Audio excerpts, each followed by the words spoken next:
Filmora Pro, le montage avancé, les effets et les graphiques animés en toute simplicité. Cette série de tutoriels vous donne les bases du montage vidéo dans Filmora Pro et vous permet de monter une vidéo de A à Z. Bonjour tout le monde, vous êtes avec Jonathan et dans ce tutoriel nous allons nous familiariser avec les effets. Nous allons apprendre comment utiliser le panneau des effets, comment appliquer et ajuster des effets et enfin nous allons essayer de nous familiariser avec quelques effets plus spécifiques.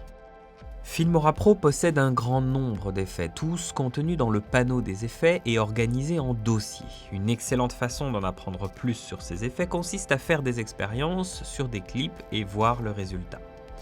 Pour ce tuto, je vous recommande d'utiliser l'espace de travail Effets. Cliquez sur Affichage, Espace de travail, Effets.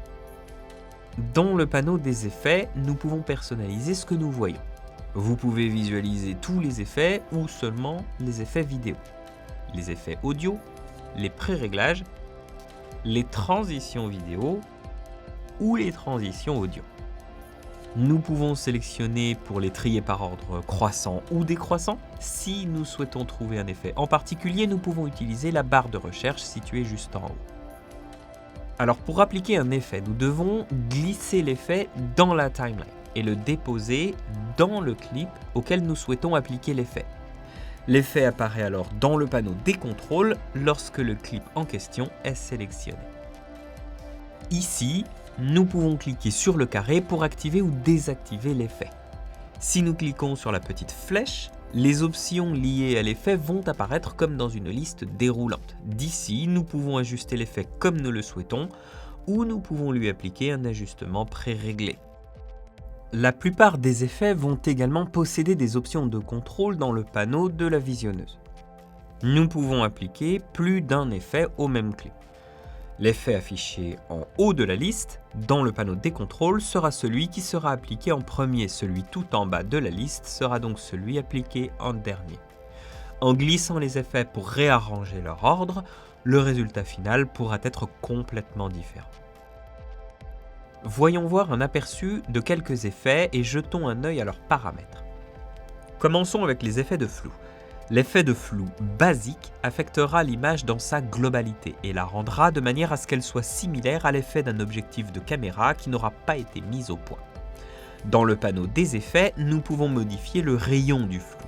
Comme vous pouvez le voir, cet effet dispose d'un petit cercle situé à la gauche de son nom et cela signifie que ces valeurs peuvent être animées. Alors pour y arriver, je vais dans un premier temps choisir une valeur au début du clip et ensuite cliquer sur ce petit cercle pour créer une image clé. Je vais ensuite déplacer la tête de lecture et modifier la valeur. Nous pouvons voir dans la visionneuse comment le flou devient de plus en plus fort dans le temps.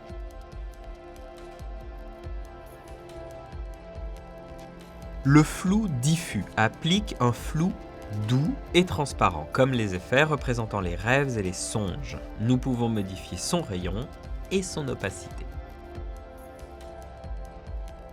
Le flou radial appliquera à l'image un flou circulaire, comme un effet de caméra qui tourne. Par exemple, j'ai appliqué cet effet à un rush filmé à partir d'un drone et j'ai animé les valeurs d'angle.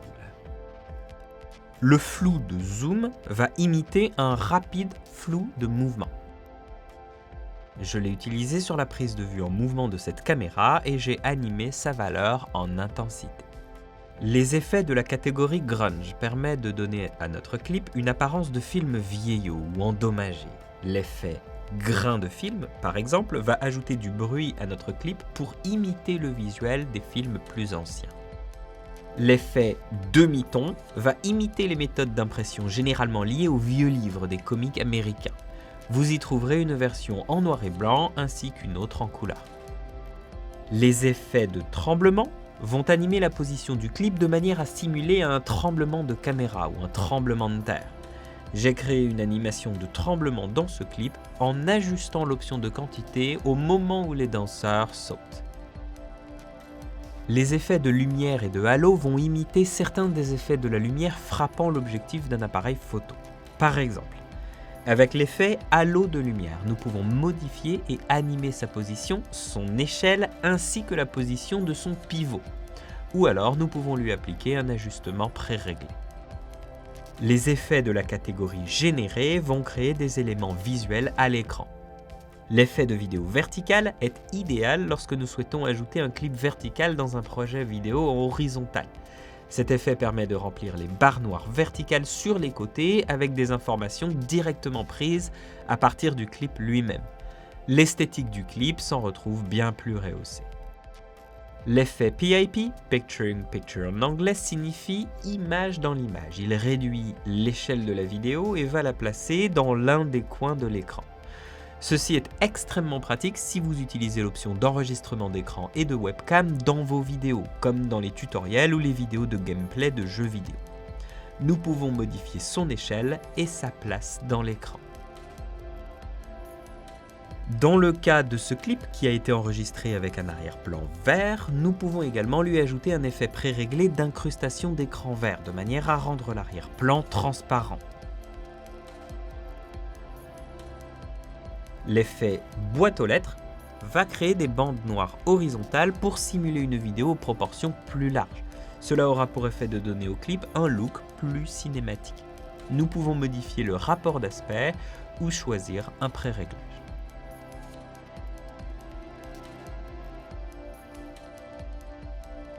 Les effets de la catégorie dégradé et remplissage vont remplir le clip avec des couleurs en dégradé, mais si nous changeons le mode de fusion, ils apparaîtront en tant que filtres.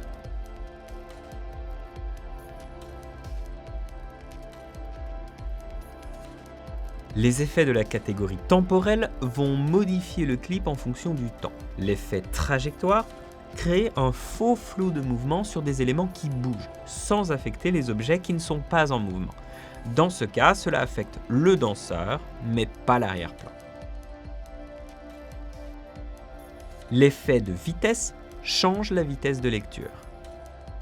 Et l'effet temps inverse permet de jouer le clip en sens inverse. Voilà, vous avez maintenant un bref aperçu des effets dans Filmora Pro. Pour en apprendre plus sur l'édition vidéo avec Filmora Pro, assurez-vous de jeter un œil sur nos autres tutoriels. Il n'existe aucune limite à ce que vous pouvez faire.